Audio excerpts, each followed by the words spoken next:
Happy Friday!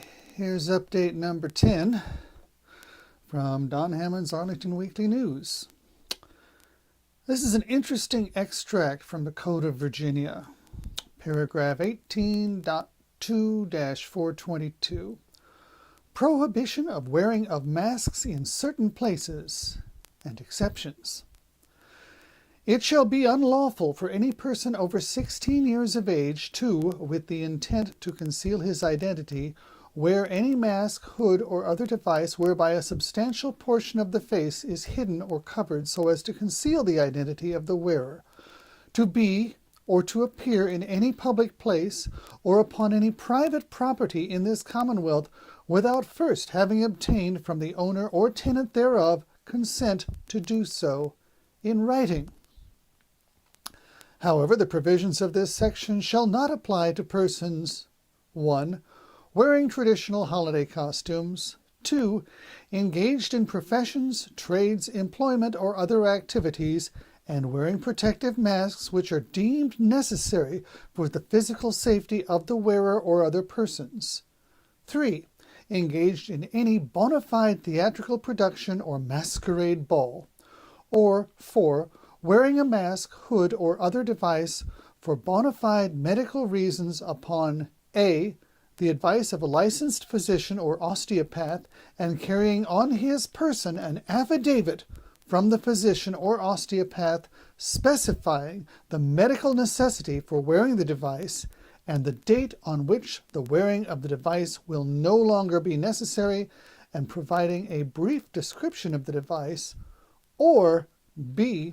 the declaration of a disaster or state of emergency by the governor in response to a public health emergency where the emergency declaration expressly waives this section, defines the mask appropriate for the emergency, and provides for the duration of the waiver.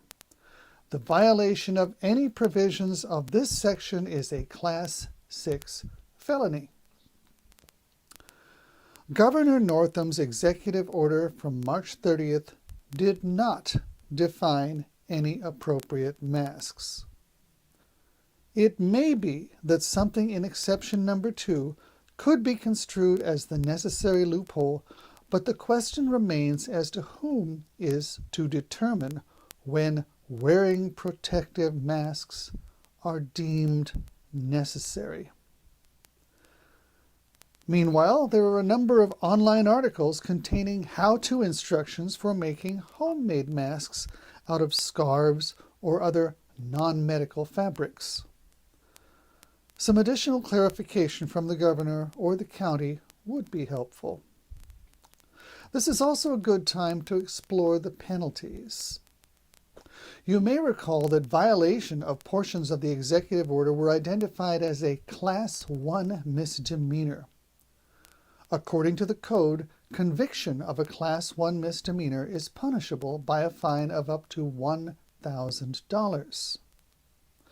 As for the Class 6 felony in the face mask paragraph, the code states, for Class 6 felonies, a term of imprisonment of not less than 1 year, nor more than 5 years, or in the discretion of the jury or the court trying the case without a jury, confinement in jail for not more than 12 months, and a fine of not more than $2,500, either or both. For private citizens, avoidance of the Class 1 misdemeanor is fairly simple. Limit the size of your gatherings or postpone them. To avoid the Class 6 felony, we would recommend keeping your bandana or handkerchief in your pocket for sneezing or coughing, but not wearing it to cover your face in public, at least for now. It will be interesting to see if or when a robbery is committed by someone wearing a protective face mask. Some people see laws and rules as being applicable only if they are caught or charged. That may explain the continuing occupancy of closed parks, closed fields, and closed courts. However, we feel it is wiser to obey the laws and signs now, and then research your questions later on. After all, a virus doesn't care about laws and rules either.